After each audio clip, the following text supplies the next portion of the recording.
Τιμούλα, πόσες φορές έχεις δει αυτό κάτω από τις αναρτήσεις σου? Και τι να πεις, δεν είναι ότι δεν θέλεις να απαντήσεις. Θα σου πρότεινα να αφήσεις το ChatGPT να απαντήσει για σένα. Κάνε like και πάμε να σου πω πώς θα το κάνεις με στυλ.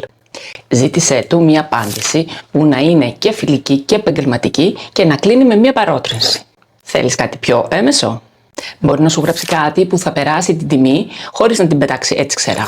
Και φυσικά, αν σου αρέσει το πιο ανάλαφρο ύφος, μπορεί να σου τη γράψει με emojis και λίγο πιο παιχνιδιάρικο στυλ. Θέλεις αυτά τα prompts να τα έχεις πρόχειρα?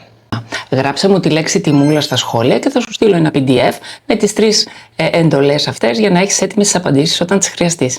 Εσύ έχεις κάποια άλλη αγαπημένη απάντηση που δίνεις όταν σε ρωτάνε τιμούλα? Για γράψε στα σχόλια. Και μην ξεχάσεις να το αποθηκεύσεις, γιατί σίγουρα κάποιος θα στο γράψει πάλι.